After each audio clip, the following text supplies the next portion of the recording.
আমি ৫ দিনের জন্য পালিয়েছিলাম বিনা বেতনে কাজের মেয়ে হওয়া থেকে বাঁচতে।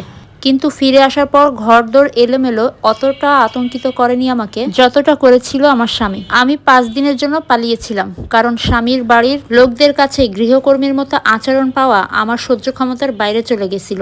ফিরে এসে দেখলাম পুরো ফ্ল্যাট লন্ডভন্ড। কিন্তু সেটা বড় কথা নয়, বড় কথা হলো আমার স্বামী এই কয়দিনে যে মানুষে পরিণত হয়েছে তা দেখে আমি রীতিমতো শিউরে উঠেছি। আর এই সব কিছু শুরু হয় এক বুধবার বিকেলে। আমাদের ছোট ফ্ল্যাটটার রান্নাঘরে আমি রাতের বেলায় তরকারি কাটছিলাম। হঠাৎ আমার স্বামী তার ফোনটা ওই পাশে হাত দিয়ে চেপে ধরে অপরাধীর মতো মুখ করে আমার দিকে তাকিয়েছিল। সে আমাকে বলল, আম্মা ফোন দিয়েছেন, মানে আমার শাশুড়ি ফোন দিয়েছে, সে কয়েকদিনের জন্য আমাদের বাসায় আসতে চাচ্ছে, সাথে তার মেজো খালা এবং খালুও আসবে, আর তার বোন আসবে, তার 2 বাচ্চা সহ। আমি হাতের বটিটা নামিয়ে রেখে চুলাটা বন্ধ করে তাকে জিজ্ঞাসা করলাম যে তারা কবে আসবে। তো সে আমাকে বলল যে এই তো শুক্রবার, 1 সপ্তাহের জন্য আসবে, হয়তো 2-1 দিন বেশি হতেও পারে। আমি তৎক্ষণাৎ চোখটা বন্ধ করে 1 থেকে 10 পর্যন্ত গুনলাম। গত 1 বছরে এই নিয়ে 3 বার এরকম হয়েছে। তাদের 1 সপ্তাহ মানে অন্তত 3 সপ্তাহ, এর বেশি ছাড়া কম হবে না। আর এই কয়দিন তাদের জন্য আমাকে সকাল দুপুর রাত রান্না করতে হবে, তাও 7-8 জনের জন্য। তার উপর আমার ননদের 2 বাচ্চার প্রতিদিনে আলাদা আলাদা আবদার। আজকে পিৎজা, তো কালকে বিরিয়ানি, তো পরশুদিন লুচি, এরকম আবদার তারা প্রতিনিয়ত করতেই থাকে। আর এই সব কিছুই আমাকেই বানাতে হয়। আমি আমার স্বামীকে বললাম যে আমাদের এই একটা বেডরুমের ছোট ফ্ল্যাটে এত মানুষ কোথায় থাকবে। কথাটা আমি তাকে শান্তভাবেই বলছি। তো সে আমাকে উত্তর দিল যে আব্বা আম্মা আমাদের খাটে থাকবে, মেজো খালা এবং খালু থাকবে ড্রয়িং রুমের সোফায়, আর আপু ও বাচ্চারা নিচে তোষক পেতে শুবে, আর আমরা মেঝেতে পাটি বিছিয়ে শুব। মেঝেতে শোয়া। আগের বার তাদের এই মেহমানদারি করতে গিয়ে আমার মাজা ব্যথার সারতে প্রায় 2-3 সপ্তাহ লেগে গেছিল। এত মানুষের সকালে নাস্তা বানানোর জন্য প্রতিদিন ভোর 6টায় উঠতে হতো, আবার রাত্রেবেলাও তাদের জন্য খাবার বানাতে হতো। তাদের খাওয়ায় ঘুমাতে ঘুমাতে আমার রাত 12টা বেজে যেত। সেবার জমানো টাকার অর্ধেক শেষ হয়ে গেছিল বাজারের পেছনেই। অথচ কেউ একবারও জিজ্ঞাসা করেনি যে আমাদের কোনো সমস্যা হচ্ছে কিনা, আমাদের কোনো সাহায্য লাগবে কিনা। আমি আমার স্বামীকে সরাসরি জিজ্ঞাসা করলাম যে বাজারের টাকা। কথা শুনে সে আমতা আমতা করে আমাকে বলল, তারা তো মেহমান, নিজের পরিবারের কাছে টাকা চাইতে কেমন দেখায় না? আমি আবার তাকে বললাম যে কেমন দেখায়, আমাদের ঘাড়ের উপর বসে খাওয়াটা অশালীন দেখায় না, কিন্তু হাত থেকে কয়েকটা টাকা খরচ হওয়াটাই লজ্জা। শুক্রবার ওনারা 3টা বিশাল সাইজের সুটকেস নিয়ে হাজির হলেন। কোনো খাবার না, মিষ্টি না, শুধু নিজেদের কাপড়গুলো নিয়েই চলে এসেছে। আমার শাশুড়ি ঘরে ঢুকেই রান্নাঘরে গিয়ে ফ্রিজ খুললেন এবং সে আমার ফ্রিজটা খুলে নাক ছিটকালেন। নাক ছিটকাতে ছিটকাতে বলল, তার ছেলে নাকি বলেছিল আমরা বেশ ভালোই আছি, তোদের ফ্রিজ তো পুরো খালি দেখছি। আমি তখন মাত্র অফিস থেকে এসেছি এবং আসার সময় 2000 টাকার ব্যাগ ভর্তি বাজার করে এনেছি। এই কথা শুনে আমি আমার শাশুড়িকে বললাম যে মা, আপনারা কখন আসবেন আমি ঠিক জানতাম না, তাই আগে থেকে বাজার করে রাখতে পারিনি। কিসের যেন একটা গন্ধ আসছে। মেজো খালা বললেন বাথরুমটা একটু স্যাঁতসেঁতে। আমি জবাব দিলাম, পাইপে একটু লিক আছে, এজন্য একটু গন্ধ আসছে। এই বলে আমি রান্নাঘরে বাজার গোছাতে লাগলাম। আরিয়ান তার আত্মীয় স্বজন নিয়ে ব্যস্ত তখন। সে কারো ব্যাগ টেনে দিচ্ছে, কারো গল্প শুনছে। আমার অস্তিত্ব যেন সেখানে নাই। 3 দিন এভাবেই চললো। প্রতিদিন সকাল 6টায় উঠে তাদের জন্য নাস্তা বানানো, ডিম, রুটি, সুজি, ফল। আপুর 2 বাচ্চা আমার খাবার দেখে মুখ বাঁকালো। আবার একই নাস্তা, আমরা এসব খাবো না। মামনি পিৎজা দাও না। অথচ তাদের মা সোফার উপর শুয়ে শুয়ে ফেসবুক স্ক্রল করছে। এই সময় সে আমাকে বলল বাচ্চাদের জুস শেষ হয়ে গেছে, আমি যেন তাদেরকে দোকানে গিয়ে জুসটা এনে দিই। একবারও তার মনে হলো না যে আমি তো বসেই আছি, আমি গিয়ে নিয়ে আসি, বা টাকাটা দেওয়ার কথাও তার মনে হলো না। এমন একটা ভাব যেন আমি তাদের কেনা গোলাম। চতুর্থ রাতে আমি যখন সিঙ্কের সামনে দাঁড়িয়ে থালা বাটন মাজছিলাম, হঠাৎ টের পেলাম আমার চোখের পানি টপ টপ করে পড়ছে। চরম ক্লান্তি আর অপমানে বুকটা ফেটে যাচ্ছিল আমার। অফিসে আজকে প্রচন্ড কাজের চাপ ছিল আমার। 10 ঘন্টা ডিউটি শেষে রাত 8টায় বাসায় ঢুকেছি আমি। বাসায় ঢোকার সাথে সাথে শাশুড়ির প্রথম কথা ছিল যে আর রাতের খাবারে কি হবে।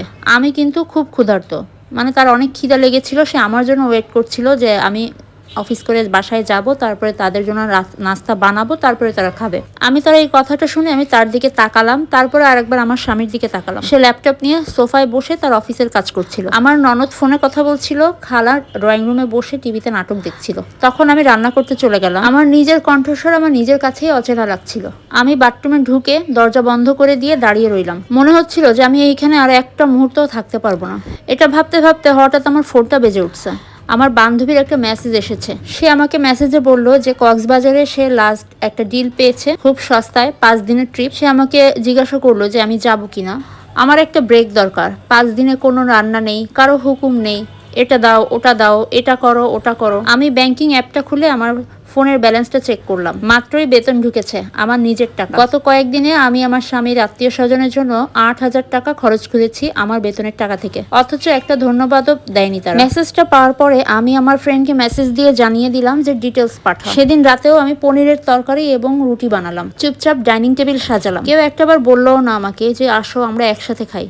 খাওয়া শেষে আমি আমার স্বামীর কাছে গেলাম, তাকে বললাম যে আমাকে পরশুদিন ঢাকার বাইরে যেতে হবে অফিসের কাজে 5 দিনের জন্য। সে অবাক হয়ে ভুরু কুঁচকে আমাকে বলল, এখন এই অবস্থায় মেহমানদের কি হবে? আমি তখন তাকে বললাম, তুমি সামলে নিবে, এটা তো তোমার পরিবার। সে আমাকে বলল যে এটা অন্যায়, বাসায় এতগুলো মানুষ রেখে তুমি 5 দিনের জন্য অফিসের কাজে যাচ্ছ। এটা শোনার পর আমি তাকে বললাম, গত 4 দিন ধরে আমি সব করছি, এবার তোমার পালা। প্রয়োজনে বাজার থেকে খাবার আনিয়ে নিও, আমার বেতন থেকে যথেষ্ট খরচ করে গেছি। পরদিন সকালে আমি ব্যাগ গুছিয়ে বের হওয়ার প্রস্তুতি নিলাম। আমার শাশুড়ি রান্নাঘরে ঢুকলেন এবং বললেন যে আমার ছেলে বলল তুমি নাকি কোথায় যাচ্ছ। আমি বললাম হ্যাঁ মা। সে আমাকে বলল, বড়ই আফসোস, তুমি মেহমানদের সেবা করার সুযোগটা হারালে। অফিসের কাজ আম্মা, আমি ছোট করে বললাম। যাওয়ার আগে অন্তত কিছু রান্না করে রেখে যাও, আমার শাশুড়ি আমাকে বলল। আমার ছেলে তো ওসব বোঝে না। আমি চায়ের কাপটা ধুয়ে তাকে বললাম, ফ্রিজে সবই আছে, ইউটিউব দেখে রান্না করে নিয়েন। এখানে সবাই সুস্থ এবং প্রাপ্তবয়স্ক। ওনার মুখটা হা হয়ে গেল। আমার ফ্রেন্ড আমাকে এয়ারপোর্টে দাঁড়িয়ে অভ্যর্থনা দিল। সে আমাকে বলল, কিরে ফেরারি বউ, স্বাধীনতার জন্য তৈরি তো? আমি উত্তর দিলাম, একদম। কক্সবাজারে গিয়ে সমুদ্রের পাড়ে যখন দাঁড়ালাম, মনে হলো যে আমি কতদিন পর বুক ভরে নিঃশ্বাস নিচ্ছি। ফোনটা অন করতেই আমার স্বামীর মেসেজের বন্যা। লবণের কৌটা কোথায়, হলুদের কৌটা কোথায়, আম্মা জিজ্ঞাসা করছে। এটা দেখে আমি ফোনটা বন্ধ করে রাখলাম। আমি ফোনটা বন্ধ করে দিয়ে নিজের মতো করে কাটালাম, ঘুরলাম, খেলাম, নিজের মতো করে ঘুমালাম। তৃতীয় দিনে ফোনটা অন করলাম, আমার স্বামীর 30টা মেসেজ দিয়েছে। রাগের পর্যায় থেকে এখন ও অসহায় হয়ে পড়েছে।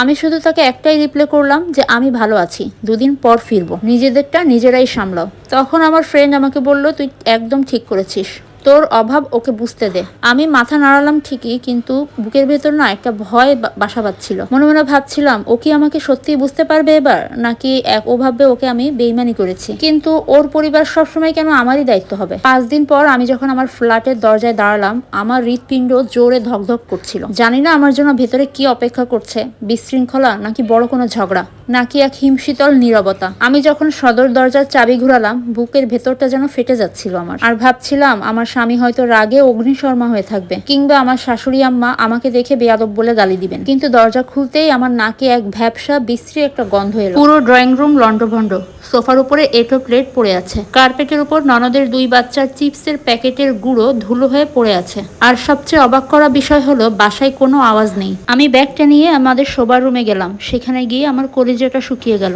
সেখানে গিয়ে দেখলাম আমার শাশুড়ি আম্মা এবং মেঝো খালা শাশুড়ি খাটের উপর বসে আছেন। দুজনের মুখই গম্ভীর। আরিয়ান জানালার পাশে দাঁড়িয়ে রাস্তার দিকে তাকিয়েছিল। আমাকে দেখে সে এগিয়ে এলো না। ফিরে এলে তাহলে? আরিয়ানের কণ্ঠস্বর ছিল বরফ শীতল। অফিসের কাজ শেষ করে ফিরলাম, আমি শান্ত গলায় বললাম। শাশুড়ি আম্মা তেরসা চোখে আমার দিকে তাকিয়ে বললেন, অফিসের কাজ নাকি নবাবজাদির শখ মেটানো? ঘরের একই অবস্থা দেখেছিস? আমাদের না খাইয়ে মারার ফোন দিয়ে এঁটেছিলি, তাই না? আমি দেখলাম সিঙ্কের উপরে এক পাহাড় থালাবাটি জমে আছে, রান্নাঘরে পচা তরকারির গন্ধ। এই 5 দিনে কেউ এক ফোঁটাও পানি ঢেলে পর্যন্ত খায়নি, এরকম অবস্থা। ঘরটাও পর্যন্ত মোছেনি এই 5 দিনে। আপনারা তো 4 জন সুস্থ মানুষ ছিলেন, আমি জবাব দিলাম। আর এই 5 দিনে আপনারা কেউ একবারও ঘরটা পরিষ্কার কথাও ভাবেননি?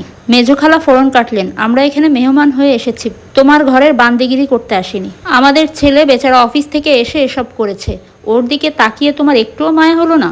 এরপর আমার স্বামী বলে উঠল, তুমি কি ভেবেছিলে এভাবে পালানোর পর তোমাকে আমি আদর করে বরণ করে ঘরে তুলবো? আমার মা আর খালাদের সামনে ছোট করে তোমার কি লাভ হলো? আমি অবাক হয়ে তাকে বললাম, আমি তোমাকে ছোট করিনি, আমি শুধু আমার প্রাপ্য অধিকারের একটু বিশ্রাম চেয়েছিলাম। তখনই আমার স্বামী চিৎকার করে বলে উঠল, অধিকার? আমার পরিবারের সেবা করা তোমার দায়িত্ব। আমার বোন আর বাচ্চারা আজ সকালেই চলে গেছে, কারণ তাদের এখানে খাবার দাবার আর গোছগাছ ঠিক মতো হচ্ছিল না। আমার মা খালারাও আজ বিকালের বাসে চলে যাবেন। তুমি কি খুশি এখন?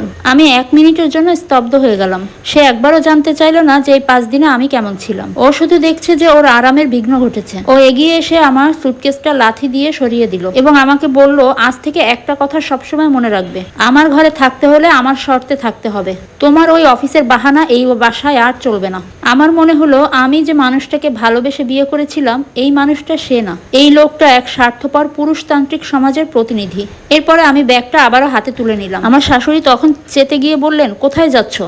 আমি তখন ধীরস্থির কণ্ঠে বললাম, আপনারা তো চলেই যাচ্ছেন, তাই আমিও ভাবলাম এই ঘরটা যখন আপনারাই গুছিয়ে রাখতে পারেন না, তাহলে আমি এখানে থেকে কারই বা সেবা করব। তখন আমি আমার স্বামীকে বললাম, আমি ফিরে এসেছিলাম আমাদের সম্পর্কটা ঠিক করতে, কিন্তু তুমি প্রমাণ করে দিলে আমার চেয়ে তোমার কাছে তোমার আরামটাই বড়। আমি আমার স্বামীর চোখের দিকে তাকালাম, সেখানে এক মুহূর্তের জন্য ভয় দেখতে পেলাম, কিন্তু তার পরপরই সেটা আবার রাগে ঢেকে গেল।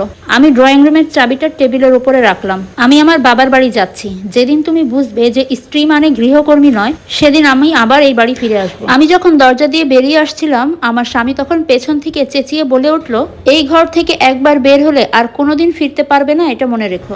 আমি তখন আর পেছনে ঘুরে তাকাইনি, কিন্তু 3 দিন পর আমার নাম্বারে একটা অচেনা নাম্বার থেকে ফোন এলো। ফোনের ওপাশ থেকে যে কথাগুলো ভেসে এলো তার জন্য আমি মোটেও প্রস্তুত ছিলাম না। এর পরবর্তীতে কি ঘটেছিল এটা আমি পরবর্তী একটা ভিডিওতে শেয়ার করব। ভিডিওর পার্ট 2 দেখতে চাইলে অবশ্যই কমেন্ট করে জানিয়ে দিবেন এবং আমার পেজ সুমাইয়া ইতি ব্লগ ফলো দিয়ে রাখবেন।